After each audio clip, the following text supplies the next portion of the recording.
and the crunch, a proper big, powerful, masculine crunch from that pretzel. And more lemon in chocolate, please, because we have enough orange. Oh my God. Folks, just the goodest of good afternoons to you all. Welcome to Maverick Bacon. Welcome to another chocolate review.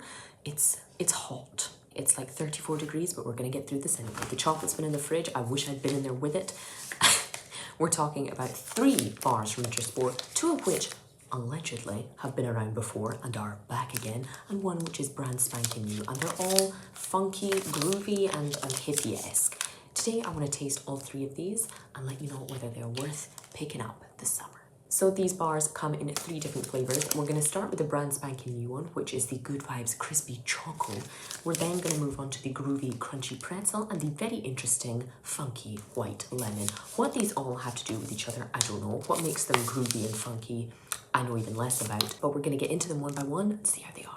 Starting with the brand new one, which I must say on one side has melted slightly, so we're going to start from the unmelted side. But from this bar, the new one, we can expect milk chocolate with a creamy cocoa flavored filling, roasted corn pieces, and crispy rice flakes. It hasn't melted too much, folks, so we have to be grateful at least for that.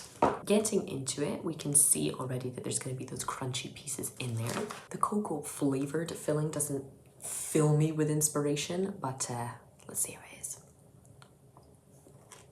The corn and the rice here are big hitters. This could easily be a chocolate cereal bar, and I would have believed you. You know what I mean? It's like Kinder Cereali. I can't remember what they're called in the UK or in other countries if you can find them, but those Kinder bars with like the creamy milk filling and the toasted cereal pieces in there. It's that Sugar Puffs flavor, that Rice Krispies flavor. It's that kids' breakfast cereal flavor, which does kind of override the chocolate, I would say, because it's definitely the corn, despite it being 3% of the product. It's really the biggest hitter here, but that's not a complaint. It's a little bit simple, it's a little bit basic. There's nothing unpleasant about it. I don't know if I would personally rush back to buy it. I don't know if I would highly recommend it, something you absolutely have to try. It doesn't even really distinctly feel very Ritter Sport as a product. It's just a kind of crispy, basic chocolate. And it is doing what it says it's gonna do. It's crispy and it's chocolate. It tastes like cereal. It's a 3 out of 5. Moving swiftly on to the other products that fill me with slightly more hope. These 2 have apparently already been on our shelves before. The groovy crunchy pretzel interests me. So this is milk chocolate with pretzel pieces, 10% this time, and cornflakes. So still kind of cereal vibes going on in there. But I think this one might have more of a kind of savory touch to it. You can already see in the back that we're gonna have those inclusions very visibly. Oh my God. You can see already that those pretzel pieces are peeking through. This is already feeling more like a Ritter product. Let's see how it is. That's what I'm talking about. This one balances really well the kind of creaminess of milk chocolate, not just cocoa stuff, and the crunch, a proper big, powerful, masculine crunch from that pretzel. I have to say the cornflakes are a little bit lost, both in terms of texture and flavor. The pretzel is definitely kind of the big hitter there. It's not super strong, like it doesn't make it properly salty, but it balances really well the sweet and savory elements. It's thick, chunky chocolate, which is what you buy Ritter Sport for, you know? The same way you would buy Tony's Chocolate Only. You want those big pieces to bite into, like a Yorkie. Is it wow, wow, wow? No. But does it feel like a Ritter Sport product, and am I happy to finish it? Hell yeah. It's also got me thinking this could be a great Ritter option for those who aren't hugely into nuts. You know, some of the more iconic Ritter Sport flavors that balance well the sweet and savory flavor combo are those that are filled with almonds or with hazelnuts, whereas this gives a kind of nut-free option for those who don't like the taste, or maybe for those who have allergies. It's good. It's a good, solid bar, both physically and metaphorically speaking. I'd give that one a 4 out of 5.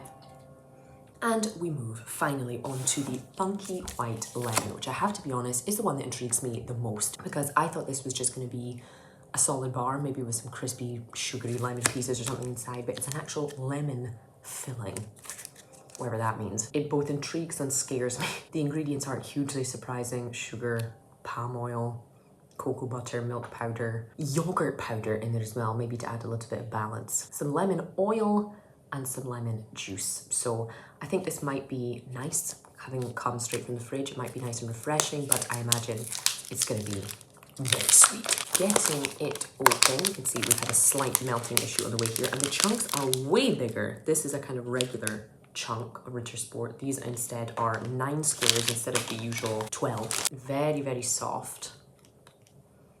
But a lovely lemon smell coming from there. Let's see how it is.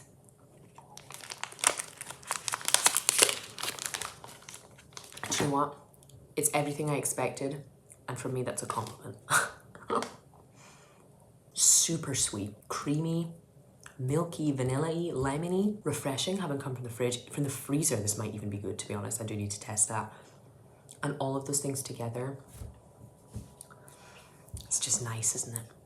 It's not lemon like a lemon tart, like a tarte au citron. It's like lemon buttercream. It's like lemon drizzle sweet. Could it do with a bit more acidity?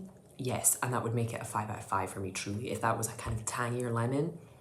There's a tiny bit of tang in there, but it's mostly just a kind of lemon zest flavour. You know, it doesn't add acidity, it just adds aroma, really. The filling is sweet, creamy and nondescript, as expected, and the white chocolate is lovely and thick and milky and vanilla-y, which is what you want from supermarket level white chocolate. It can be chewed, it can be allowed to melt.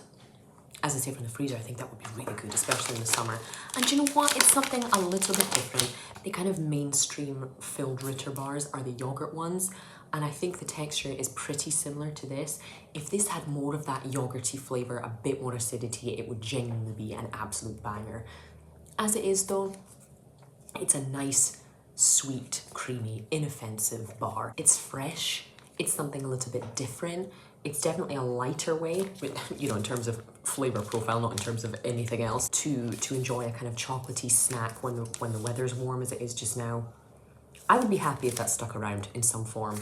And more lemon in chocolate, please, because we have enough orange. As I say, it's missing just a little bit more tang for this to be a 5 out of 5, but a solid 4 out of 5 is absolutely, absolutely what I would give that. If you guys have tried any of these bars, if you remember them from when you were here before, if you've tried the new one, do let me know your thoughts. 2 of these, solid, would be happy to pick up again and will be happy to finish. The other, the newest, everything I expected in a very mediocre way. Do let me know your thoughts in the comments below, as I'm always curious to read your opinions, but I'm afraid that is all I have time for today, guys. I need to switch on my fan before I begin to melt on this seat. Thank you as always for watching. Don't forget to hit that subscribe button if you haven't already, and I will see you for the next one.